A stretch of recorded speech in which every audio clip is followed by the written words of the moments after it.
Auzu billahi minash shaitanir rajim. Bismillahir rahmanir rahim. Assalamu alaikum wa rahmatullahi wa barakatuhu. Thank you so much for staying behind. Today we have the honor of being joined by respected Ameer Sahib, and the topic of today's sitting is cherished memories with Khilafat. And you may have seen on Khilafat Day, we also had a similar sitting with Ameer Sahib in which Ameer Sahib shared some of his faith-inspiring memories, faith-inspiring accounts with Hazrat Khalifatul Masih Rabi Rahimullah and Hazrat Khalifatul Masih Khamis. And today we're going to continue that conversation. Actually, it's quite amazing speaking to Ameer Sahib before this sitting. Ameer Sahib has the honor of serving in various different posts under the umbrella of Khilafat for over 40 years. And he's been serving as Ameer again under the supervision of Hazrat Khalifatul Masih for over 20 years. So you can imagine Ameer Sahib has some amazing incidents and accounts, and that's the purpose of this sitting, so that we can also benefit from those incidents. So Ameer Sahib, where I want to start the conversation with you, firstly thank you for joining us today. I want to take you back 19 years, the sad demise of Khalifatul Masih Rabi Rahimullah. It's a very sensitive time, and now you're meeting at the time Nazir Allah Sahib, our beloved Hazur. What was that like, meeting us, and was that the first time you met Hazur? Assalamu alaikum warahmatullahi wabarakatuh. So the first time that I met Hazur Anwar as Nazir Allah, when in 2000, I think just before, around about 2000, when I went to Pakistan, and Khalifatul Masih Rabi Rahimullah mentioned to me that I should go and visit. He had just built some cottages in Ahmednagar, and he asked me whether I should go and stay there. However, you know, here we have very few holidays. I had gone for a wedding, so it was after the wedding, I one day drove from Jung, where I was staying with my in-laws, to Rabwa. And when I arrived in Rabwa, I immediately informed Private Secretary that I arrived, and he already knew that I was for the reason for my visit. So he immediately sent a car to collect me and my family, and they took us to Ahmednagar. So there, those of you who have been to Ahmednagar, there's a beautiful swimming pool and a barbecue area next to it. So we were taken in and seated there. And then Tariq, my son, he came to me and said, Abu, there's a gentleman who wants to see you outside, and he looks like Khalifa Rabi Rahimullah. And I was very intrigued, you know, who is this gentleman who's come to see me? And when I went outside, it was Nazir Allah, our current Hazur. So look at the greatness of a person, right? I was at fault because I should have gone and paid respect to him, because I was going to his country and he was Nazir Allah and I should have gone there. But he knew that a guest had come, Khalifa Rabi's guest had come from England, so he immediately came to see me. And we spent a whole day there. And for the whole day, he remained with us. He showed us Hazur's cottages. The barbecue was arranged for us. We took pictures with him. And at that stage, there was absolutely, we couldn't have known that one day I will be serving under him as Khalifatul Masih. And that experience moved me so much that before I returned, I wanted to go and pay my respects properly, but he had meetings in the evening, so I wasn't able to see him. So many years later, when he became Khalifa, I was once sitting for dinner with him, and I had on one side Hazur and one side Salman Qamar Sahib. And Salman Qamar Sahib said to me, Ameer Sahib, when was the last time you visited Pakistan? So before I could respond, Hazur immediately said, हाँ ये घोड़े पे सवार आते हैं और घोड़े पे सवार चले जाते हैं. So I immediately knew what Huzur was saying, and I said, Huzur, firstly, I want to apologize because I have never forgotten that, and that has always been something that's something lived with me, that memory that you very kindly spent so much time with us. And so that was my first experience of meeting Huzur Anwar. Then, of course, when the unfortunate demise of Khilafat Rabbi Ramallah, and we've covered some of that, so I'm not going to recover some of that. But as soon as the demise happened, immediately I was in contact with Huzur Anwar, and under his guidance, all the arrangements were being made, including the ghusl and everything. It was obviously a very difficult time for the Jama'at, but his presence here gave us a lot of comfort. And I think I mentioned last time as well that he was so generous that obviously everybody in the Jama'at wanted to pay respects. And he would stand in the middle of, just outside Masjid Fazal, and everyone would come to him to pay respects. And at some stage, I felt that it was now very dangerous that so many people wanted to meet him that I then held his hand and took him away from that situation because I thought it was time that we didn't stay there for too long. So then each evening there used to be meetings upstairs in the library, where Huzur Anwar and some of the other Nazran used to meet with us, and the discussion would take place on various issues relating to Huzur's Tadfeen, Janaza, and other arrangements. So the decision was made at that stage that there were three options where Tadfeen could take place. One was in Qadian, one was in Pakistan, and one was in Islamabad. Now, it's funny how Allah works, that we were at bank holiday weekend and we needed permission for Islamabad if we were going to do the Tadfeen there. So Allah was very gracious that we were able to, through our contacts. Maybe not everyone understands the word Tadfeen, okay. The burial. So the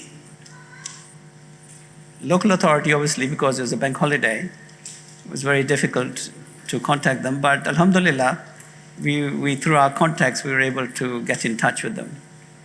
The police were very good. The commander came to see me, and immediately he made arrangements for, they had closed the roads down. You can't. There was a police escort as well. There was a police escort, but before even the police escort, we had to go through the election.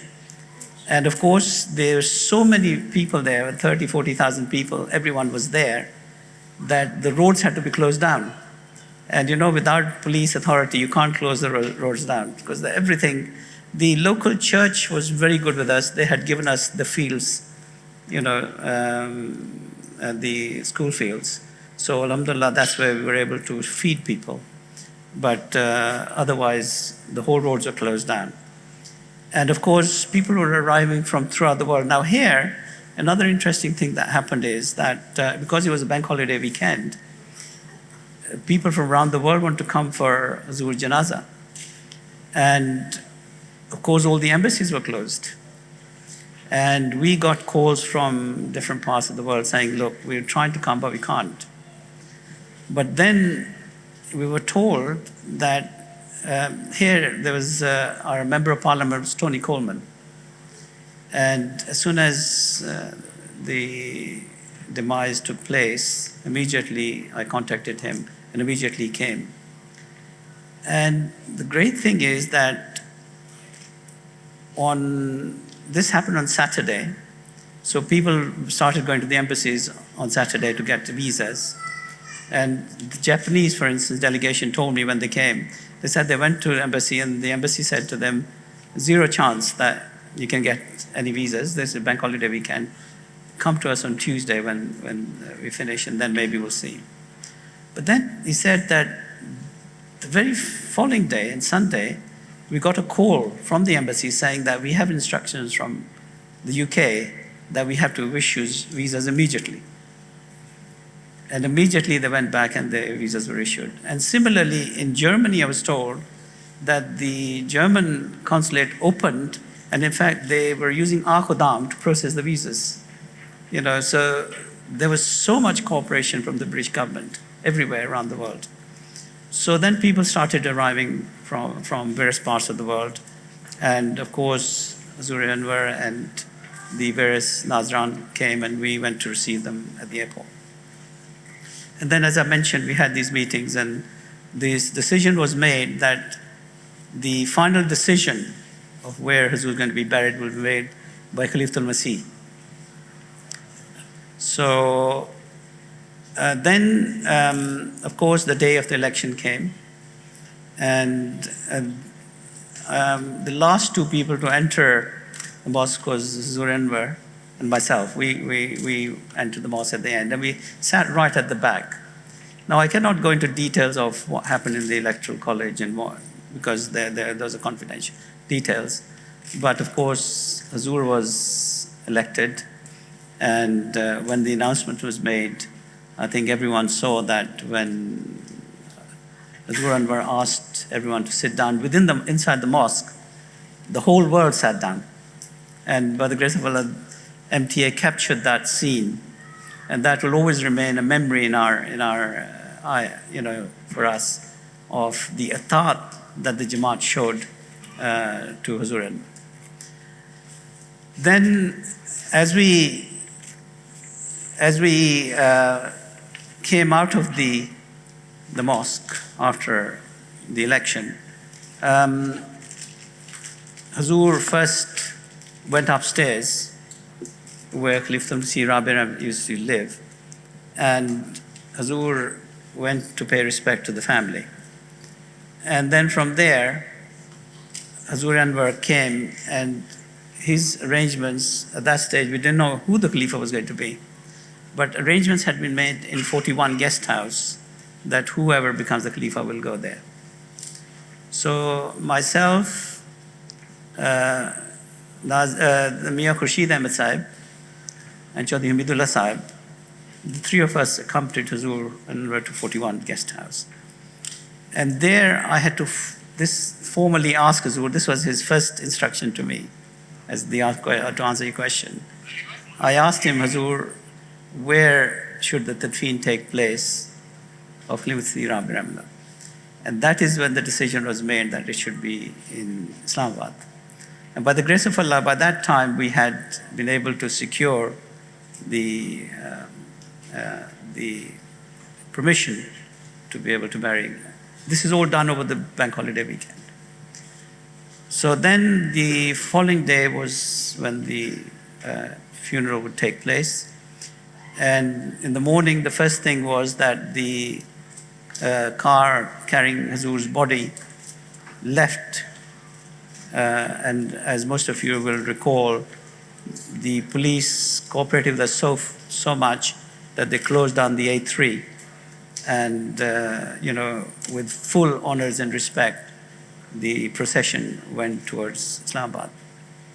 So I remained behind because I was going to come with Khalifatul Masih to go to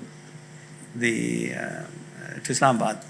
So when we left, by that time, because there were so many people coming, the whole place was congested with cars, and we got stuck in the congestion.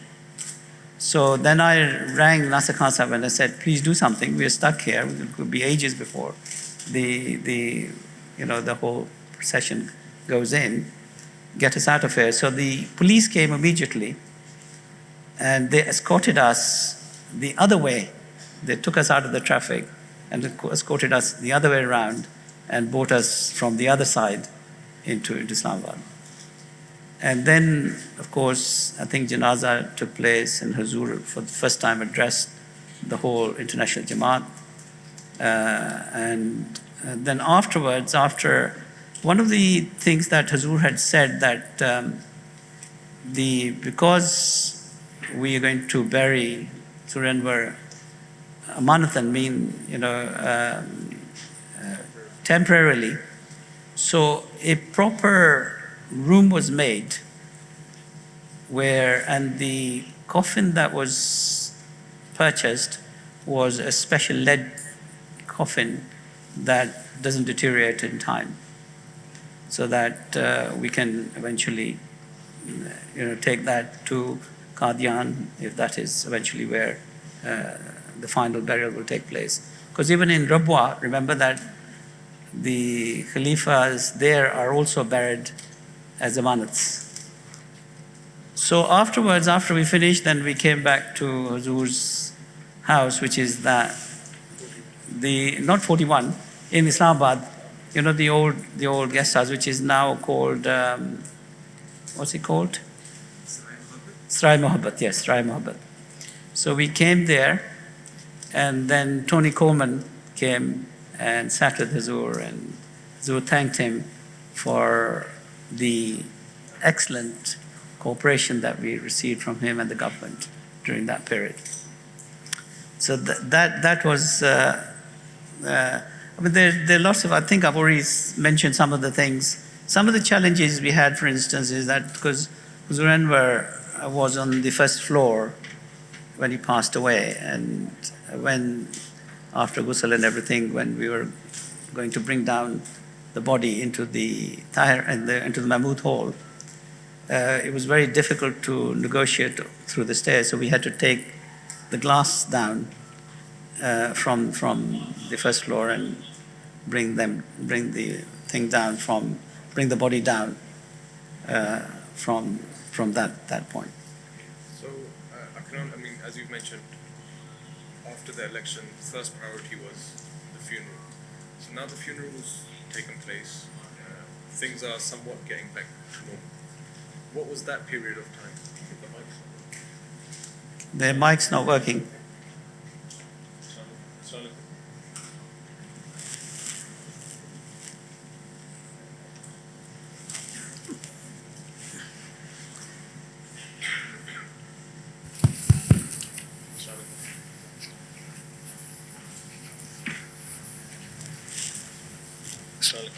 Can you hear me now? Okay. So as I mentioned, after the election, the number one priority was the funeral, as you've just mentioned. And after the funeral had taken place, things were somewhat getting back to normal. So what was that period like in terms of you were dealing with someone who was previously Nazir Allah, and it was under his instruction and guidance the funeral took place. Now that same individual is our Khalifa, and you're serving as Ameer. So at that time, what was it like in terms of Huzur's vision? Because there's so many things that have developed, for example, like Jalsa Salama. So do you remember Huzur's first Jalsa and what that was like? I think after Huzur became Khalifa, one of the first tasks that we did was Huzur was eager to meet every member of the Jama'at in the UK. So we made arrangements for people, region by region, to come and meet Huzur Anwar. So Huzur physically met everyone who wanted to meet him. There would be queues and people would come and do musafa. And sometimes Huzur would talk to various people. So that was a very important part. And then, of course, it was the first Jalsa after Khilafat. The Jalsa was held in Islamabad, and for that we had to, because we were coming to a stage where Islamabad had become very small for the gatherings that we were expecting. Remember that when Huzur's janazah took place, some 30,000 people came for that janazah. And literally it happened at the drop of the hat, if you like. And we had to immediately instigate all the Jalsa arrangements because it was totally unplanned. So the first thing we did was to ask all the Jalsa teams to come and take charge. And so the Ziyafat teams and the accommodation teams, because we had to accommodate all the people as well.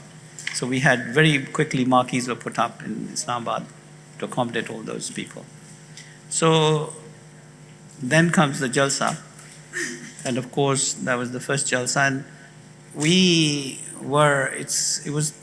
things were quite tight because there were large numbers because it was Huzur's first Jalsa, a lot more people wanted to come.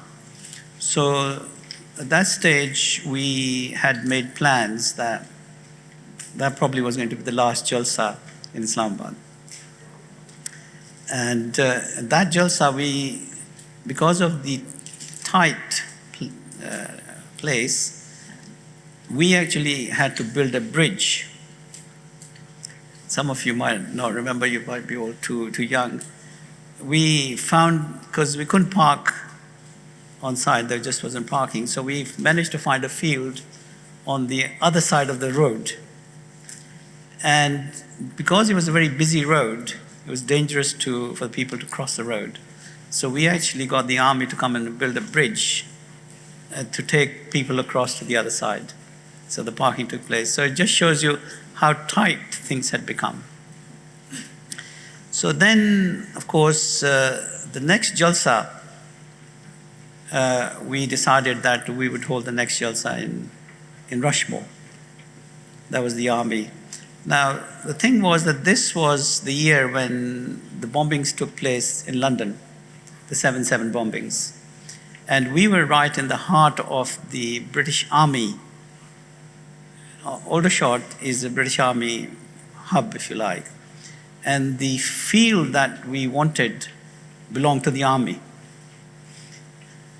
And the thing was that a lot of the people said they are Muslims, they shouldn't be allowed to use this field because, this is army, these are Muslims. There was obviously the prejudice was there. But by the grace of Allah, the Jama'at had good relationships right at the top.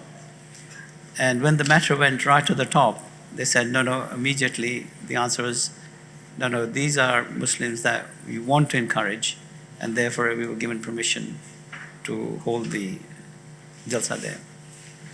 Now, I was traveling at that time after the decision was made. I had gone to Canada, and I got a call from Mansoor Shah Sahab to say, Ameer Sahab, we can't hold the Jalsa there. I said, why not? He said, because there's nothing there, and the teams, all the Jalsa teams are saying, can't be done. So anyway, I said, don't do anything, let me come back and then we'll decide. And this is where Khilafat plays such an important role, because Khalifa MC's guidance decides, whether we should do it or not. And Huzur fully endorsed that Jalsa should take place there. So it was then for us to find solutions, right? So I said, all right, what is the problem? They said, Ameer Sahab, we haven't got enough water supply. We got I was told that we wanted 3 million liters of water. And the supply there was about 1 million. And when I did the calculation myself, I said, inshallah, you'll find that 1 million is going to be okay, but we should still make provisions to find extra supplies. Then they said that they didn't have they had problems with sewage because they wouldn't allow us to connect to the main sewage. So I said, well, we've got to look. So we were able to find companies who came and took the sewage away. And then similarly with electricity, we were able to use generators. And the food, they said you can't cook the food there. So we said, it's all right, we can cook the food in Islamabad and bring it there. And Huzur endorsed all of these decisions. And, on one hand, a lot of things could have gone wrong there. But alhamdulillah, it's Allah's blessing that was one of the smoothest Jalsas that we've had, right? But the more important thing is that during that period, we had been looking for a Jalsa guy as well. And with Allah's blessings, we had managed to find a site which is Hadikatul Mahdi. So when we found the site, I requested Huzur Anwar to come and look at the site. And Huzur Anwar came, and I sat with him, because it's a 210-acre site in the, I think, 4x4. We took him to different parts of the site. So I said to Huzur, Huzur, so do you like this? He said to me, yes, I like it a lot, but I don't want you to tell anyone, right? I want you to go to your Amla and ask them to make the recommendation, right? So then we had an Amla meeting, and I asked everyone to go and have a look at the site and then give their recommendations. And by the grace of Allah, apart from one person who abstained, the whole Amla was unanimous in the decision. And of course, then we acquired.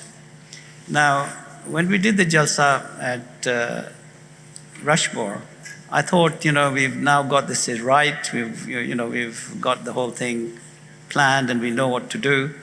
So for the next 2 or 3 years, we can try and hold the Jalsa here. But at the end of the Jalsa, Huzur announced that we had acquired. At that Jalsa, Huzur announced that by the grace of Allah, we had acquired a new Jalsa site. And Huzur was very pleased, and was very pleased to make the announcement as well. So anyway, I thought that, we can still continue to hold a couple of more years here, and then we'll transfer. But after the Jalsa, Huzur said to me, no, we've acquired the site. What's the point holding it anywhere else? Next Jalsa will be at Hadikatul Mahdi. But the great thing is that how Allah works, that training that, in Islamabad, the thing was, over many years, we had built toilets, we had built sewage systems, we had 3-phase electricity, we had everything there. And we had the kitchens there as well. So it was easy to organize. Here we were in a field now, we had to start from zero. What the kitchens and everything you see here, none of this was there at that stage. However, in Islamabad, of course, we had developed the roti plant and things like that, and there were the kitchens. Those, some of you are probably too young to remember that, but we had everything, everything set up there. So the next Jalsa, we had to then come to Hadikatul Mahdi. But Allah had trained our teams in all aspects, so we knew what to do with water supply. We had these big tanks that we'd used in Rushmoor that were bought here. Sewage system, again, we didn't have any sewage system here, so we had already sorted that out. And probably you don't know this, but the first Jalsa that we held, food was not prepared in Hadikatul Mahdi. Food still came from Islamabad. But of course, we had to lay all the infrastructure, the wiring and everything had to be done. So alhamdulillah, Allah trained us through that process, and with Khalifatul Masih's personal guidance, we were successfully able to transform from Islamabad into Hadikatul Mahdi through Rushmoor. I think some of our Qudam brothers may not be aware as well with regards to Huzur's guidance in the development of Hadikatul Mahdi as well, keeping in mind, for example, the drainage system, for example. A lot of people may not be aware. Maybe if you could just tell us a bit about that. Yes, by the grace of Allah, Huzur very carefully supervises every aspect of everything that happens. And the Jalsa, that, not this Jalsa, but the Jalsa before that, when we had the rains, of course we had very bad problems with mud. And immediately after that, Huzur Anwar called myself and Afs Jalsa Salana and instructed us that by next Jalsa Salana, we should sort this problem out. and he wanted us to put together a plan and get his consent to show how this was going to be sorted out. So during that period, then of course we went and spoke to companies externally, and we came up with this plan of putting land drains in. And also when we were doing the land drains, we decided that we'd also put in the services at the same time, because the services that had been put in had been there for a long time, and they needed to be renewed because of underground water and everything. Some damage had been done. So by the grace of Allah, for this Jalsa, by the grace of Allah, we had put in proper land drains and proper services. And Alhamdulillah, this year we didn't have rain, but if it had rained, the experience of people would have been so much better. We have another historic event that took place, and I'm not sure many of us may remember, many of us may be again a bit young, but was the Khilafat Jubilee event that took place in the Excel Center. Yes. So what was it like then? I think even, for example, listening to Hazur's address, at that time no one knew that Hazur was going to take this pledge from us, and he took the pledge. Yes. So what was that experience like for yourself? Yes, the thing was, this centenary, if I remember correctly, was before we had acquired Hadikatul Mahdi. So we knew that we needed somewhere large to be able to hold that Jalsa. And because of the 28 days rule, we couldn't hold it in Islamabad either. So after having searched quite a lot, we were able to eventually hold it at Excel Center. Now, Excel Center, we had a few issues and problems, because whereas here we have total control when we do this, there the health and safety rules are so strict that they don't allow anybody else to interfere. You have to go by whatever they decide, and they were deciding on providing us with everything. And one big issue that we did have there was that their condition was that you cannot cook food and bring it there, right? And so we had to organize lunch as well. So then we looked around the area, and we were able to find a site just outside, a very large site outside, where we were able to bring the food there and then distribute it from there. But it was a very unique event. So Hazur came, and we had the flag hosting. Took place outside, and the children did their taranas and everything. But the address that Hazur made was almost as if Allah had given him almost as a vision to say those things. And it was one of the most inspiring speeches that I had come across. And of course, Hazur took the pledge from the Jama'at. And it is going to be one of those events in our calendar that in history will always be recognized as a very unique event that took place here. And Ameer Sahab, one thing that I'm sure we all did witness was the fire that took place in Baitul. Of course, such a difficult time, a time where our opponents, of course, maybe taunt us and think that, promote negative press against us. But what was Hazur's guidance? Obviously, we heard that sermon that Hazur delivered as well, but as an Ameer, what was your guidance that you received from Hazur with regards to not just the fire, but also the redevelopment of Baitul as well? You see, one of the, even before the redevelopment, don't forget that Hazur inaugurated Baitul, the mosque itself. The inauguration, yes. Right? So that was done in the first year when he became Khalifa. And that was a very important event. That was one of the most important events, one of the first important events during his Khilafat. And that was such an event that received worldwide publicity. Almost every country of the world came because it was acknowledged. Baitul Futuh was acknowledged by one of the newspapers amongst the 50 best buildings in the world. And it was acknowledged as the largest mosque in Europe, and therefore the whole world came to review, and we had publicity everywhere.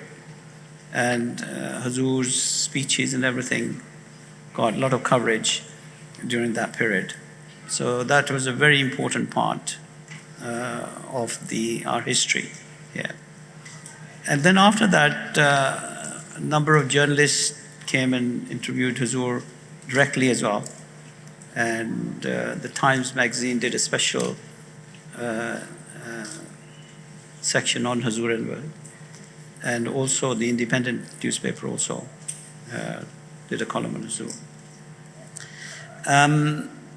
Then you ask about the fire. You see, one of the amazing things about Khilafat is that, you know, when something like this happens, you feel the whole world is fallen down, right? And you are in a very bad state mentally and physically. But Khilafat gives you such inspiration that you completely forget that a major incident had happened. So that day that the fire took place, it was a day after Eid.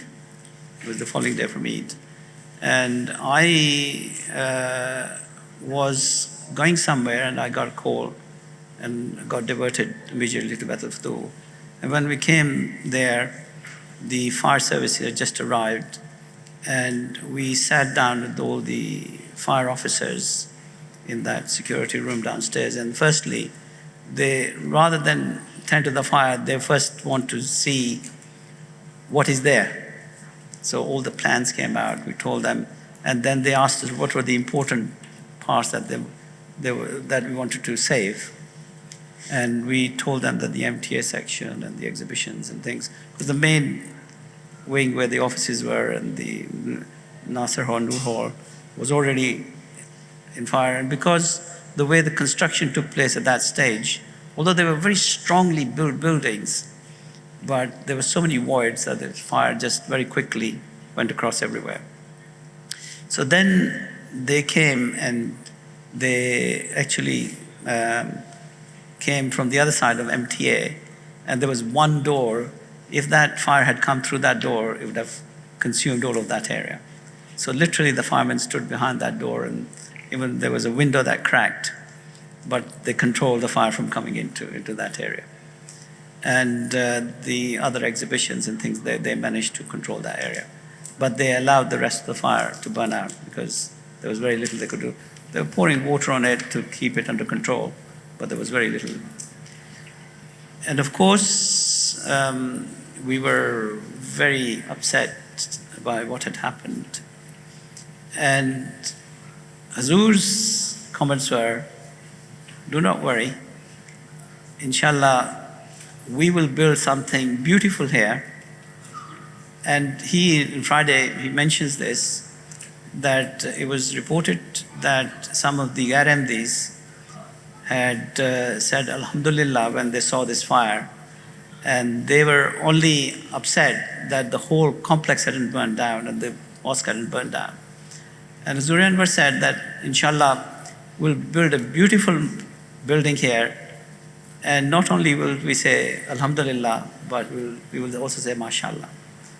And I'm sure that all of you will bear testimony to that what is emerging out at this moment in time, not only will we say Alhamdulillah, but we'll also say MashaAllah when it's completed, inshallah, very soon.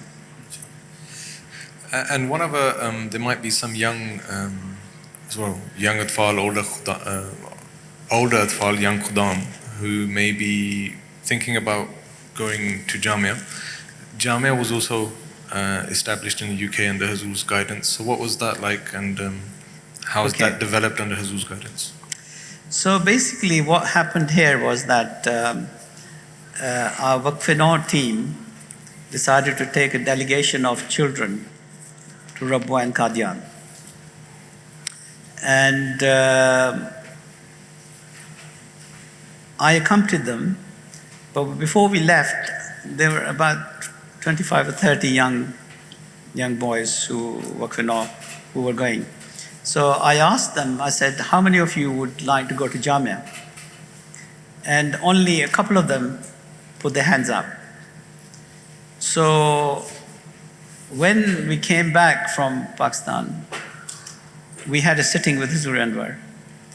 And Hazur asked the same question. He didn't know I'd asked this question. It was just a question that he happened to ask. And he said, by the way, are there anyone here who went on that trip? I said, of course, yes. You remember all that. So when we came back, we had a sitting with Hazur. And Hazur asked the same question. And almost 20 of the children raised their hands.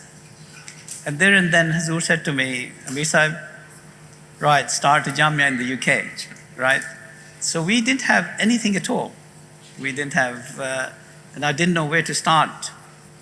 So I prayed, and once Khalifatul Masih says something, you know that Allah will make the provision. So then we came back, and I consulted some of my Naib Amirs. And we knew that there was a very pious gentleman called Sheikh Said Saab, who was a member of our Jama'at. When we were doing the construction of Baitul Futuh, Sheikh Said Saab had come to me and said that, Ameer Saab, there are 2 schools being sold here, so I think the Jama'at should buy those schools. And I said to him, you must be joking, we don't have enough money to complete this project. How are we going to go and spend another £1 million odd to buy the school? But I said to him, if you can buy them, please do. And he did. And he bought that building in Collierswood. So he used to have his own college, a languages college. So I called him and I said, Sheikh Saab, I need your help. He said, yes, of course. I said that we want to start a Jamia. So you have building, can we maybe share it? Right? Because I thought first year we'll just have a few children and we can start it and then we'll see. And Sheikh Said was a very kind and generous person. He said, yes, of course, Ameer Sahib, we can, happy. So I brought the proposal back to Zur Anwar and said, Zur, this is an option we have. Zur said, yes, okay, start making plans. So we started planning for Jamia, and Sheikh Said was going to take half the building, we were going to take the other half. And then Zur called me and said, I don't think it's suitable that we should have a college and the Jamia side by side, because there'll be maybe ladies coming on the other side as well, and it probably won't be appropriate. So Azuran said to me, we should speak to Sheikh Saab. So I went back to Sheikh Saab and said, Sheikh Saab, we need the whole building, right? And he said to me, yes, of course, Ameer Saab, it's yours. And he said that he had a small mortgage on that. He said, if you pay that mortgage off, then the building is yours. And that is the start of how we started the Jamia there. And then, of course, it's a long story, but the other part of the story is getting to the current Jamia. So that's an interesting story as well. So Nasir Khan Sahib said to me, Ameer Sahib, there's a hotel that's come available in Hazelmere, and let's go and have a look at it. I said, okay, come, let's go. So we looked at it, we loved it. I mean, it was a beautiful 33-acre site with swimming pool and tennis courts and football fields and beautiful buildings and landscaping. But the thing was that we didn't have a penny in our pocket, right? And we've gone to look at this beautiful hotel. And it was on the market for £7 million. So almost flippantly, I said to him, I said, tell them we offered them 3 million. It was completely a flippant remark. So they went back, and the Weir Hotel, who were the owners, they came back and said, give us 3.5. And I said, we can't even do 3.5. So we agreed the deal on 3.2. But before that, I took Hazur Anwar to see the hotel.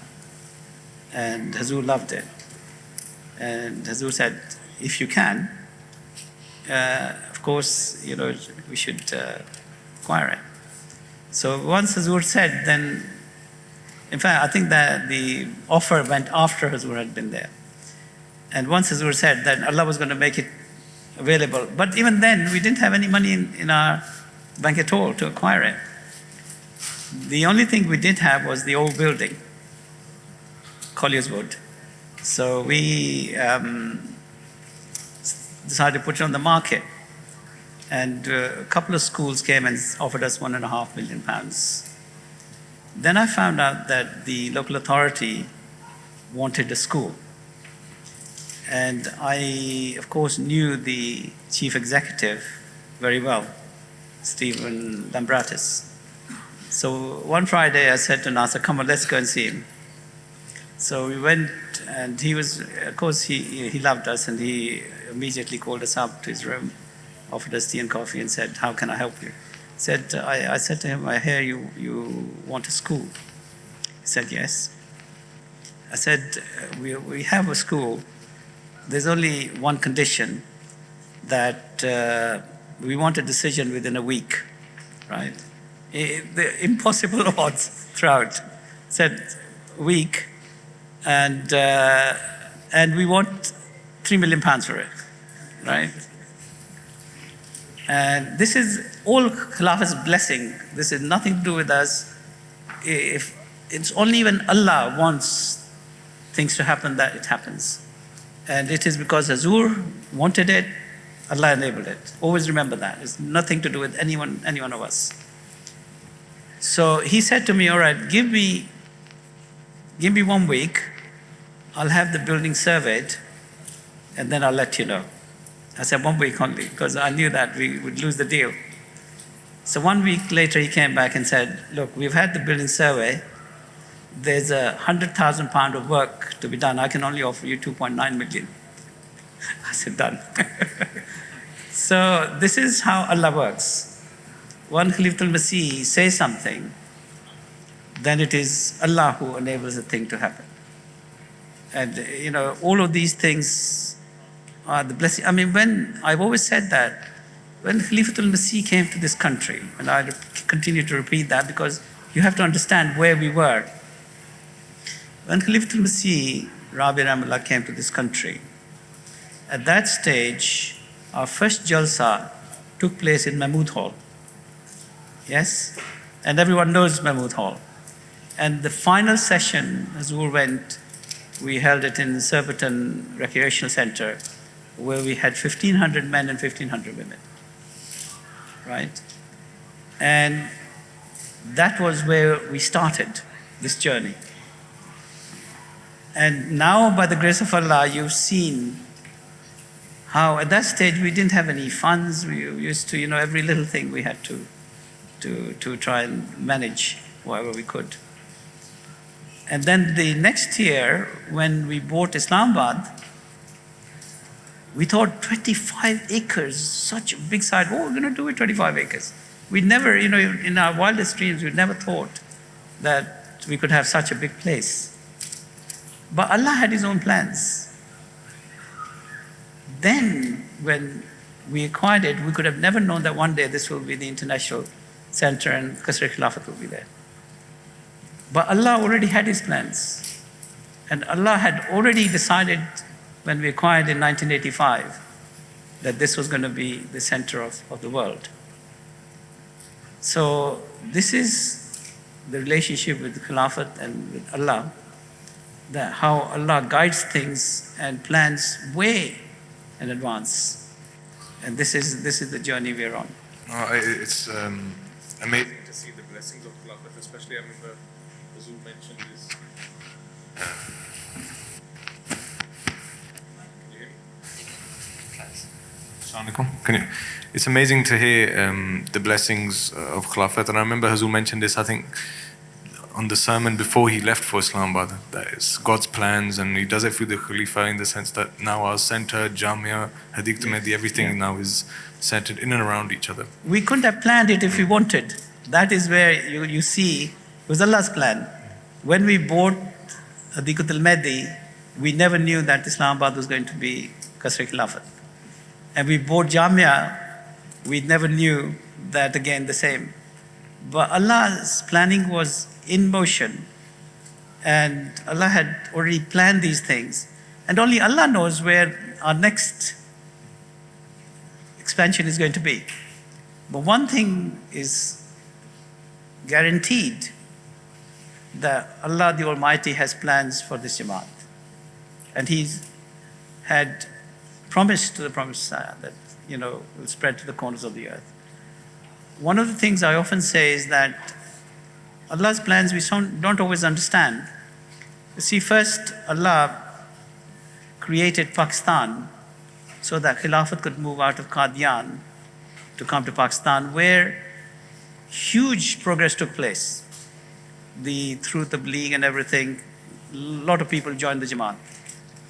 Then came a time when the Khilafat had to move again if you were going to have progress. So the only way the Khilafat was going to move is if it became impossible for Khalifatul Masih to operate in that country. So by declaring us non-Muslims and putting all the restrictions meant that Khalifatul Masih could not work in that country anymore. So Allah moved him out of that country. It was a very painful period for the Jama'at. It was, we all were hugely hurt. But Allah has His own plans, because what happened when Khilafat moved out of Pakistan was that it spread throughout the world. And by the grace of Allah, now we are in 210 countries of the world, and the progress cannot be stopped. But there's another thing that, if we reflect on it, is that by them taking us out of the Jama'at, what has happened is that now, throughout the West at least, people are saying that this is the type of Islam we want, the Ahmadiyya Islam. And they're grouping the whole of the rest of the Muslim Ummah together and saying this is the Islam we want. And therefore, where it was very painful, but I think there is Allah's plan, and that plan is progressing. And look how we started with nothing, and now the whole world comes to Khalifatul Masih to seek his blessings, to seek his advice. I have seen ministers of state coming to Hazur and asking advice from him for how can we achieve this and how can we achieve that.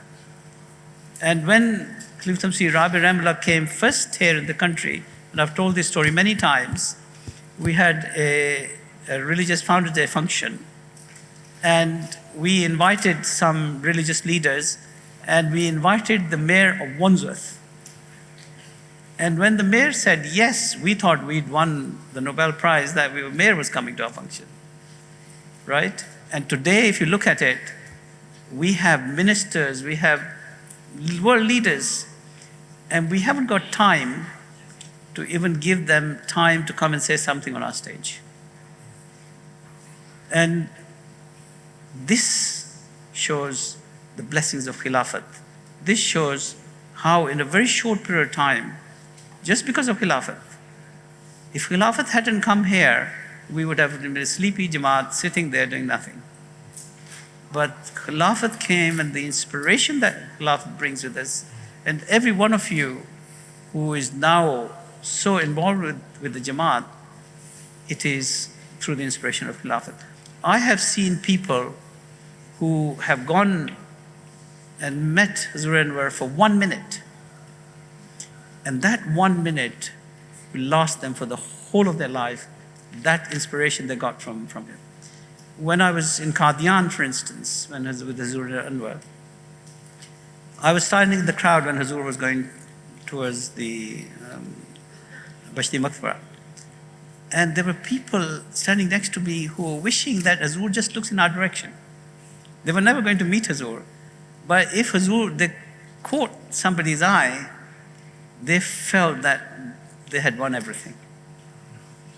So we in this country should never take it for granted that we've got Khalifatul Masih who knows us personally, who interacts with us personally, who prays for us, who answers our questions. He gives us advice on every little matter we go to him. And as Ameer of UK, I feel truly blessed because here, anytime I have a problem, I can see him even after namaz sometime and seek his guidance. And that is a unique position only people in the UK have, nowhere else. So never underestimate that blessing of Allah that we have on our Jama'at.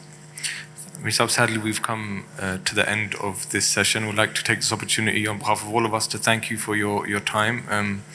Again, it's amazing, faith-inspiring accounts, and I guess there's no better way to end it, but just by reminding us of our responsibilities to pray for Khalifatul Masih. That's our number one duty as well. So thank you, Misab. I would say that, Zuri Anwar prays for all of us every day. And we, especially in the UK, are very blessed to have him here. So please never underestimate that blessing of Allah on this Jama'at. Therefore, it becomes incumbent upon us that we should pray for him and his family in every namaz, that may Allah grant him good health and long life so that we continue to receive Allah's blessings through this great institution. Allah bless you all. Jazakallah. Jazakallah, guys. Jazakallah.